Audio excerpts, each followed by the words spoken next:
Hello friends, welcome to Riyaz classes. Welcome to another session जहाँ पे आज हम कवर अप करेंगे the topic features of modern organisation और हम इस चैप्टर का समरी भी देखेंगे। This topic is part of unit 1 introduction to organisation of the subject organisation theory and behaviour MCO 1 MCOM second year IGNOU। Before we begin, if you like the videos that I'm sharing, do hit the like button. Do share your comments to let me know you find all this useful for your studies. Also, don't forget to subscribe so that you won't miss out on watching and learning from my videos. So let us begin with our session. Next और जो final topic हमको पढ़ना है that is features of modern organisation. हमारा जो organisation है वो कभी भी आइसोलेशन में नहीं वर्क करता है, ठीक है। हमारा ऑर्गेनाइजेशन आइसोलेशन में नहीं वर्क करता और डिफरेंट फैक्टर्स होते हैं जो कि ऑर्गेनाइजेशन को अफेक्ट करते हैं। अगर हम मॉडर्न ऑर्गेनाइजेशन की बात करें, हमारा टॉपिक है फीचर्स ऑफ मॉडर्न ऑर्गेनाइजेशन, यानी कि जो एक मॉडर्न ऑर्गेनाइजेशन है, आज के ज़माने का जो ऑर्गेनाइजेशन है उसमें आपको क्या क्या फीचर्स देखने को मिलेंगे। अब इसको देखने से पहले आपको ये देखना पड़ेगा कि क्या चेंजेस, किस तरीके के चेंजेस एनवायरनमेंट में होते हैं, क्योंकि जो भी चेंजेस एनवायरनमेंट में होगा, जो भी हमारा एनवायरनमेंट है आउटसाइड जो ऑर्गेनाइजेशन, वो जो है ग्रेटली इम्पैक्ट करता है हमारे ऑर्गेनाइजेशन को, ठीक है। तो जो भी फीचर्स होंगे हमारे मॉडर्न ऑर्गेनाइजेशन के, वो सब हमारे एनवायरनमेंट के अकॉर्डिंग ही होंगे। तो हमारे अगर हम एनवायरनमेंट की बात करें, एनवायरनमेंट जो है बहुत ही ज़्यादा तेज़ी से जो है वो चेंज होता रहता है। अगर आज का अब आप मॉडर्न ऑर्गेनाइजेशन को देखो, मॉडर्न ऑर्गेनाइजेशन एक मॉडर्न एनवायरनमेंट में काम करता है और अभी करंट एनवायरनमेंट आप देखोगे तो एनवायरनमेंट हमारा बहुत ही ज़्यादा कॉम्पिटिटिव हो चुका है, ठीक है। हमारे ऑर्गेनाइजेशन को बहुत ही ज़्यादा स्टिफ कंपटीशन जो है वो फेस करना पड़ता है अपने सर्वाइवल के लिए और अपने ग्रोथ के लिए। सेकेंड, हम अगर बात करें हायर इकोनॉमी ऑफ स्केल, जो वेरियस इकोनॉमीज होते हैं they are joining hands together to enjoy higher economy of sale, ठीक है, ऑफ स्केल। तो डिफरेंट जो इकोनॉमीज़ होते हैं वो एक साथ एकजुट होकर काम करते हैं ताकि जो उन्हें जो है हायर इकोनॉमी ऑफ स्केल मिले, यानी कि हायर इकोनॉमी ऑफ स्केल मतलब वो प्रोडक्शन जैसे ज़्यादा करेंगे, ज़्यादा करते जाएंगे तो उसमें उनको एक्सपर्टाइज मिलेगा और ज़्यादा लोग, ज़्यादा इकोनॉमीज इकट्ठे अगर ये काम करें तो हायर इकोनॉमीज ऑफ स्केल के कारण प्रोडक्शन जो है उनका वो बहुत ही ज़्यादा एफिशिएंट तरीके से होगा और उनका जो कॉस्ट है, कॉस्ट बहुत ज़्यादा कम हो जाएगा, ठीक है। तो जब भी हायर इकोनॉमी ऑफ स्केल की बात आएगी तब आपका जो कॉस्ट है, कॉस्ट पे आपका डायरेक्टली इफेक्ट पड़ता है, यानी कि आपका जो प्रोडक्शन का कॉस्ट वगैरह जो है वो बहुत ज़्यादा कम हो जाता है। तो ये जो है ये डेवलप्ड कंट्रीज़ के लिए तो बहुत अच्छी बात है, भाई हम लोग साथ में मिलके काम करते हैं, हमको जो है प्रोडक्शन कॉस्ट कम मिलेगा।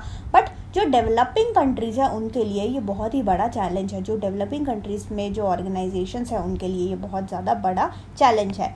इसके अलावा जो मर्जर्स है, आजकल आप देखोगे कि मर्जर्स बहुत ही ज़्यादा हो रहे हैं। बैंक्स देख लो, बैंक मर्ज हो रहे हैं। डिफरेंट ऑर्गेनाइजेशंस की अगर आप बात कर लो, कोई किसी को ख़रीद रहा है, कोई किसी को ख़रीद रहा है, कभी कोई आइडिया वालों को ख़रीद रहा है, वोडाफोन आइडिया को। तो इस तरीके से आप देखोगे कि डिफरेंट तरीके के मर्जर्स हो रहे हैं, डिफरेंट तरीके के एक्विजिशंस हो रहे हैं, कोई किसी को टेक ओवर कर रहा है। तो इस हिसाब से जो है वो इकोनॉमिक बेनिफिट ले रहे हैं, ठीक है। बड़े होकर जो है अपना ऑर्गेनाइजेशन जो है उसको बड़ा करके, उसका वॉल्यूम बड़ा करके जो है वो जो है बेनिफिट ले रहे हैं, इकोनॉमिक बेनिफिट वो ले रहे हैं। अगेन ये जो बड़े बड़े हमारे ऑर्गेनाइजेशंस होते हैं उन सब के लिए ये फ़ायदेमंद है, वेरी गुड, बहुत अच्छी बात है। पर जो छोटे छोटे ऑर्गेनाइजेशंस होते हैं जो कि भाई अभी नए आए हैं, जो हमारे डोमेस्टिक ऑर्गेनाइजेशन है, उनके लिए ऐसे एनवायरनमेंट में सरवाइव करना बहुत ही ज़्यादा टफ हो जाता है, ठीक है। क्योंकि आप कैसे उनके साथ कॉम्पीट करोगे बड़े ऑर्गेनाइजेशन के साथ। बड़े ऑर्गेनाइजेशन जो है वो इकट्ठे हो गए, मर्ज हो गए, जॉइंट वेंचर कर लिया और उन्होंने क्या कर लिया, इकोनॉमीज ऑफ स्केल के कारण उनका प्रोडक्शन कॉस्ट कम हो रहा है, वो जो है उसी प्रोडक्ट को सस्ते में बेच रहा है और हम यहाँ पे महंगा लेके बैठे, तो हमारा प्रोडक्ट खरीदेगा कौन, ठीक है। तो यहाँ पे जो है टफ कंपटीशन रहता है, टफ जो है एक बहुत ही बड़ा समस्या रहता है ये हमारे छोटे छोटे और जो डोमेस्टिक ऑर्गेनाइजेशंस है उन सब के लिए, सर्वाइवल के लिए और ग्रोथ के लिए बहुत बड़ा ये समस्या रहता है। फिर एक और चीज़ आती है डिसअपियरिंग प्रोटेक्शनिज्म, यानी कि इंटरनेशनल नॉर्म्स होते हैं, डोमेस्टिक नॉर्म्स होते हैं। पहले कैसे रहता था, पहले ऐसा रहता था कि जो डोमेस्टिक चीज़ें हैं, जो भी ऑर्गेनाइजेशन है, उन सबको प्रोटेक्ट करके हमारे सारे पॉलिसीज़ वगैरह बनते थे। बट आजकल आप देखो जो भी डोमेस्टिक लॉज है और जो पॉलिसी मेकर्स हैं उन सब के जो मूड में, उन सब के जो पॉलिसीज़ में जो है वो चेंज आ गया है। They are letting organisation survive through excellence, यानी कि the era of protectionism is disappearing. तो प्रोटेक्ट करने वाला जो चीज़ें हैं, जो पॉलिसीज़ हैं वो ख़त्म होती चली जा रही हैं। अब जो है पॉलिसी मेकर्स ऐसे पॉलिसी बनाते हैं कि भाई जो उस एनवायरनमेंट में सर्वाइव कर गया वो कर गया सर्वाइव, ठीक है। तो यहाँ पे सबके पास मौका है, सारे इवन छोटे ऑर्गेनाइजेशंस जो हैं, अगर हमने अपना नया एक ऑर्गेनाइजेशन खोल रहे हैं तो हमारे पास भी मौका है उन टॉप लीडर्स को टक्कर देने का, ठीक है। बट अगेन वो सर्वाइवल की बात आती है, आप किस तरीके से उस कंपटीशन को झेल पाते हो, ठीक है। वो सब आपके ऑर्गेनाइजेशन की काबिलियत पे वो डिपेंड करेगा। अगला जो एनवायरनमेंट में जो चेंज आया है that is related to technology. Technology जो है बहुत ही ज़्यादा स्पीड तरीके से, बहुत ही ज़्यादा जल्दी जल्दी बदलता चला जा रहा है। अब 10 साल पहले का देखोगे वो टेक्नोलॉजी अब नहीं रहा, बहुत ज़्यादा इम्प्रूवमेंट हो गया है।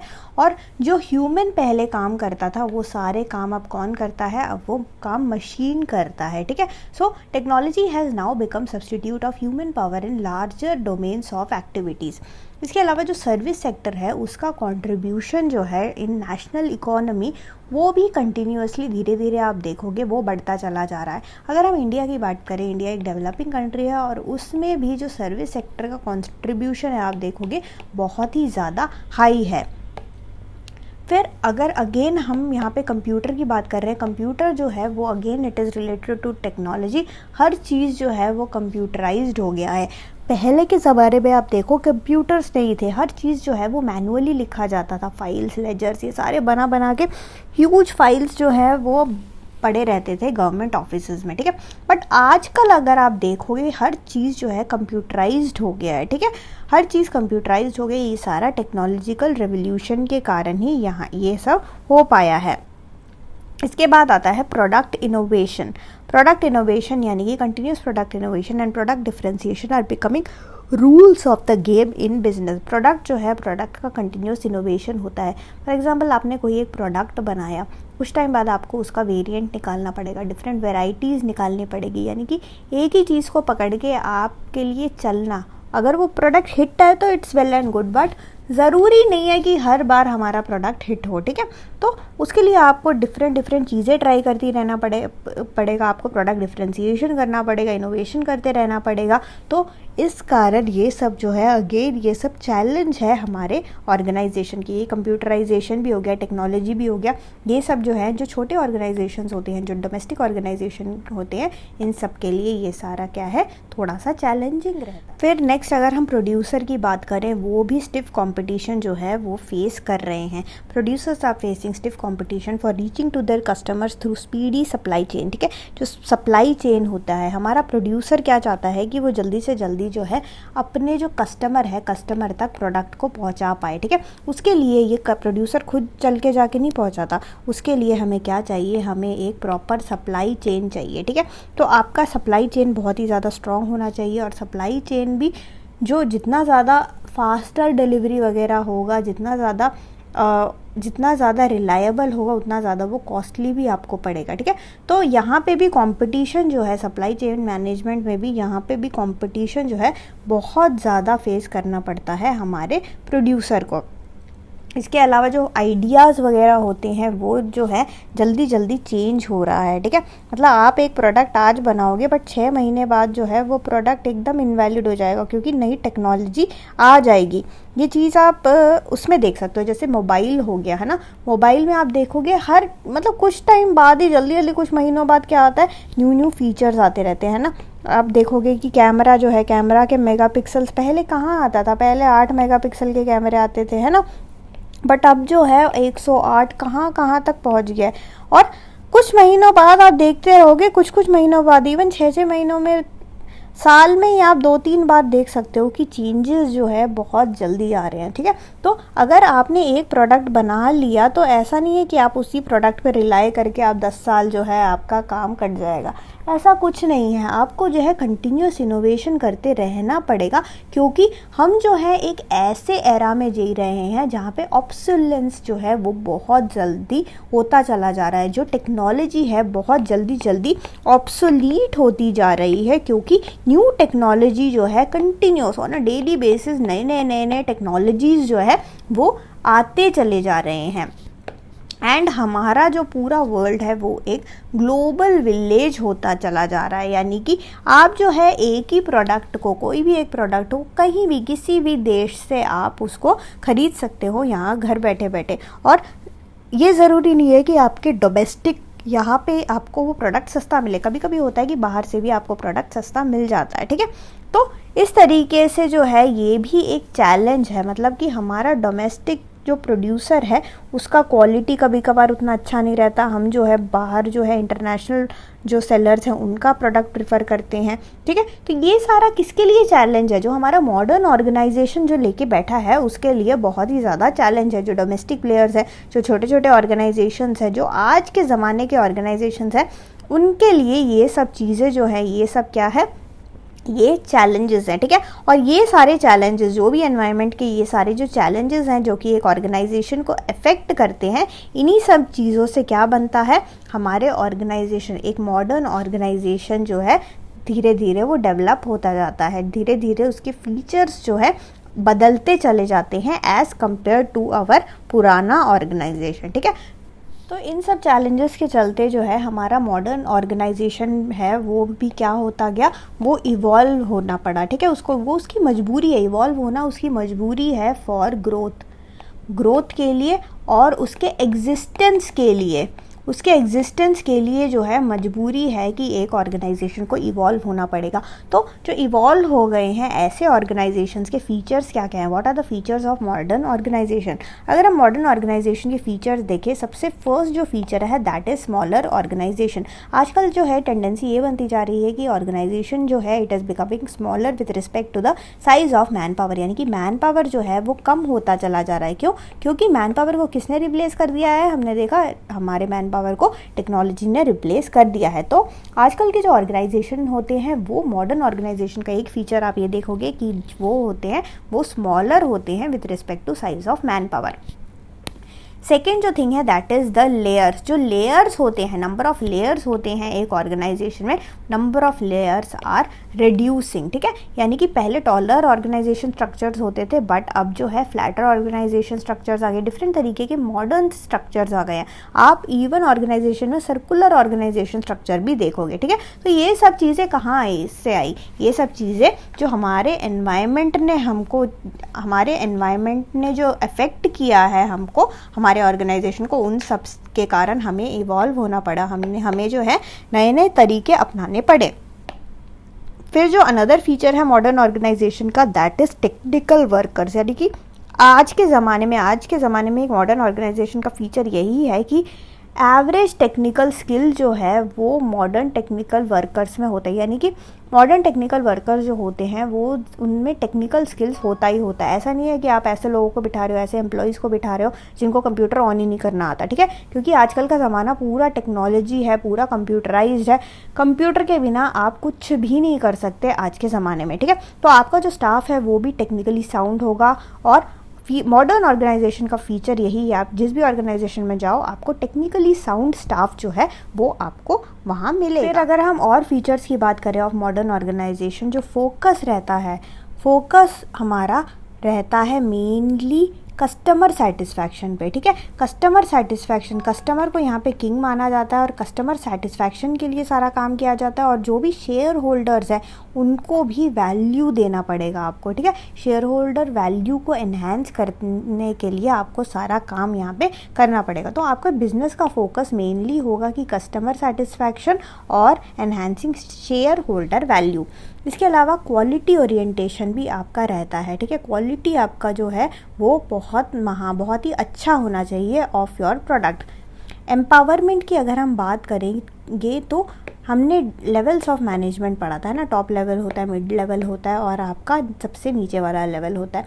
तो यहाँ पे जूनियर लेवल और जो मिड लेवल है, इन लेवल के लोगों को भी एम्पावर किया जा रहा है, यानी कि डिसीजन मेकिंग वगैरह में इन लोगों की भी सहायता जो है वो ली जा रही है। आजकल जो है कम्युनिकेशन की हम बात करें, बोथ अपवर्ड कम्युनिकेशन भी होता है और डाउनवर्ड कम्युनिकेशन भी होता है, ठीक है।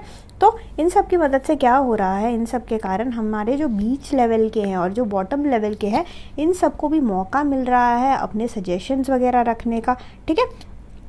इनको एम्पावरमेंट मिल रहा है। और अगर हम डिसीजन मेकिंग की बात करें तो मिडिल लेवल और जो जूनियर मैनेजमेंट के लोग हैं उनकी भी हम जो है सजेशंस राय लेते रहते हैं। कौन सा राय लेता है? जो भी टॉप मैनेजमेंट में बैठा रहता है, ठीक है। तो यहाँ पे मिडिल मैनेजमेंट और junior management they are continuously involve, they are more involve and frequently involve in decision making at the top level. Another feature of modern organization is the business ethics. Business ethics जो होता है वो जो है formally emphasized होता है आजकल के organization में, और ये emphasize करना भी ज़रूरी है for long term survival of any organization.